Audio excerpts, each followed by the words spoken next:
નમસ્કાર, હું છું કેતલ અને આપ જોઈ રહ્યા છો CB24। હવે બહાર ગામથી આવતા મુસાફરોને પણ AMTS અને BRTS બસની સુવિધા સીધી મળશે। અમદાવાદમાં દરરોજના 1 લાખ કરતાં વધુ મુસાફરો AMTS અને BRTS બસમાં મુસાફરી કરતા હોય છે, જ્યારે બહાર ગામ જવા માટે લોકો ST બસનો ઉપયોગ કરે છે। ત્યારે હવે શહેરના છેવાડાના વિસ્તારોમાં એક જ જગ્યાએથી લોકોને ST બસ સ્ટેન્ડ અને AMTS તેમજ BRTS બસ સ્ટેન્ડ મળે તે પ્રકારનું આયોજન મ્યુનિસિપલ કોર્પોરેશન દ્વારા કરવામાં આવ્યું છે। તો શહેરના ઝુંડાલ, સુભાષ બ્રિજ RTO અને નિકોલ કઠવાડા ખાતે બસ ડેપો બનાવવામાં આવશે। AMTS દ્વારા આ પ્રકારના બસ ડેપો બનાવવા માટેની ડિઝાઇન તૈયાર કરવા માટે કંપનીને કામગીરી સોંપવામાં આવનાર હતી। જો કે તેની ફીમાં વધારો હોવાના કારણે હાલ પૂરતી આ દરખાસ્તને બાકી રાખવામાં આવી છે। તો AMTS કમિટીના ચેરમેન ધરમશી દેસાઈએ જણાવ્યું હતું કે અમદાવાદ શહેરમાં મોટી સંખ્યામાં લોકો AMTS અને BRTS બસમાં મુસાફરી કરતા હોય છે। એક જ સ્થળેથી લોકોને બસની સુવિધા મળી રહે તે માટે બસ ડેપો બનાવવા માટે પ્રક્રિયા હાથ ધરવામાં આવી છે।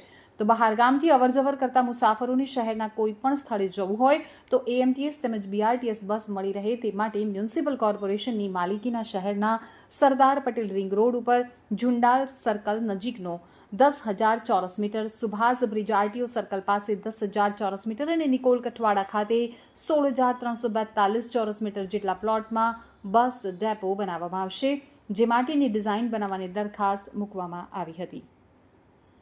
એક નવું કામ મૂક્યું હતું કે જે નવી જગ્યાઓ કોર્પોરેશન ડેપો માટે આપી છે, એમાં ST બસ, અમારું MTS અને BRTS બધાનું કમ્બાઇન્ડ ત્યાં આગળ મળી અને એક જ જગ્યા પર ટર્મિનલ બને।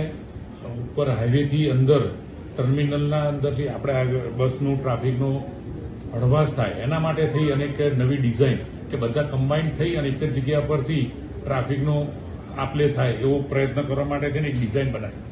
એ ડિઝાઇન માટે કન્સલ્ટન્ટ રોક્યા હતા, એનું એક કામ હતું અત્યારે, પણ એના અંદર એનો જે કન્સલ્ટન્ટ ફી છે એ થોડી વધારે હોવાથી અત્યારે એ કામને સ્થગિત રાખ્યું છે અને ભાવના અંદર એક વખત એમની સાથે ફરી ચર્ચા કરી અને કામ કરવું એ પ્રમાણે। સર, જે પ્રકારે આ સગવડ ઊભી કરવા માટેની વાત છે, ડિઝાઇન બનાવવા માટેની, તો શું કોર્પોરેશનની અંદર એ પ્રકારના કોઈ એન્જિનિયર કે આર્કિટેક્ચર નથી કે જે વ્યવસ્થા ઊભી કરી શકે કે આટલો બધો ખર્ચો છે તે કોર્પોરેશને કરવો પડે 11 કરોડ જેટલો?